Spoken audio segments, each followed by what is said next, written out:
foodies. Next week, the first ever FoodieCon is taking over New York with some of social media's most influential content creators getting together for tastings, interactive panels, competitions, and more. And here with a preview and one of his favorite dishes is Fabrizio Villalpando, aka the Moody Foodie. Welcome, Fab. Thank you so much for having me. I'm super excited.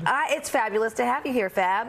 Listen, this is the first ever FoodieCon. It's part of the New York City Wine and Food Festival. How important is something like this for content creators? So FoodieCon, which is presented by Instagram, I think it's really important because it gives us a moment to sort of like jump out of the screen, get to tell our stories, and also get to know the people that follow us, do our recipes, and have a drink, have a bite with them. A little socialize, make some like new friends. Exactly. We're not just the recipes. Yeah. I'd say we're pretty fun. Exactly. It's pretty great. Just like that. The content creators, they're just like us. What can people expect from the event?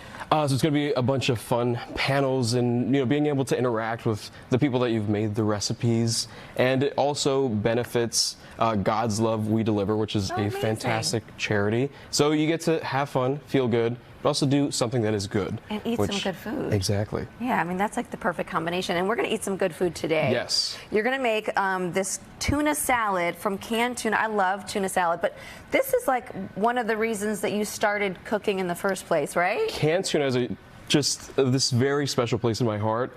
I mean, it's been there with me from the beginning. I was as they say, like a starving artist in LA, very young. Great. Yeah, and it was just like a very practical thing to eat. Just like during the struggle years. So we got tuna and we got pickled jalapenos. Yes. Okay, so I like pickles, but I think pickled jalapenos, it's my favorite.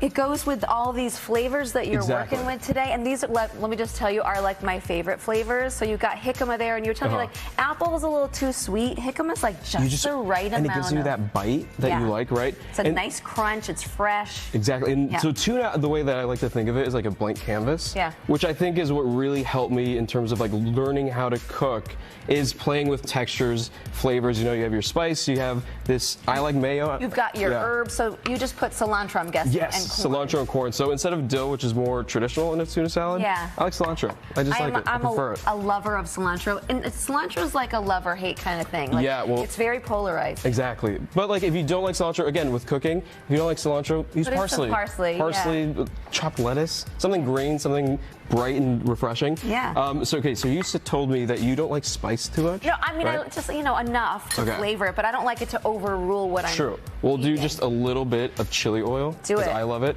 Again, with cooking, I feel like you have to cook with your palate, so we'll just do just as a suggestion, like a little wink of spice in there. Yeah, and I'm a huge fan of Dijon. Oh, perfect. Then we'll add extra Dijon. Yeah. Again, like I think when I was learning how to cook at home, tuna was a great place where you can just like play around with stuff. You get to know your own tongue and palate. It's a great source of protein. It's not expensive. Anybody can make it. So affordable, and also it's everywhere, which is great. Yeah.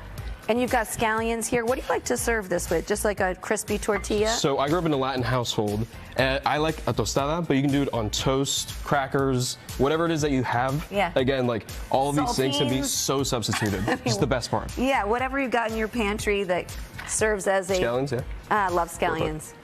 As a platform for this tuna salad. Like, so you're the Moody Foodie. How did you land on that? Honestly, I thought like a restaurant, the recipes and the mood, I want to set a mood with my cooking videos and my recipes. I think it's a very important thing. It's not just what you eat. It's the whole thing. It's the music, the ambiance. So it has to be a mood with the food. People always ask me, what's your favorite restaurant? I said, it really depends on my mood. Exactly. So, there you go. FoodieCon is set for next Saturday. For tickets and more info, head to nycwff.org/FoodieCon. It's such a long name. And be sure to follow Fabrizio at The Moody Foodie for all he's got cooking. Thanks so much for my delicious lunch today, because I'm going to eat this.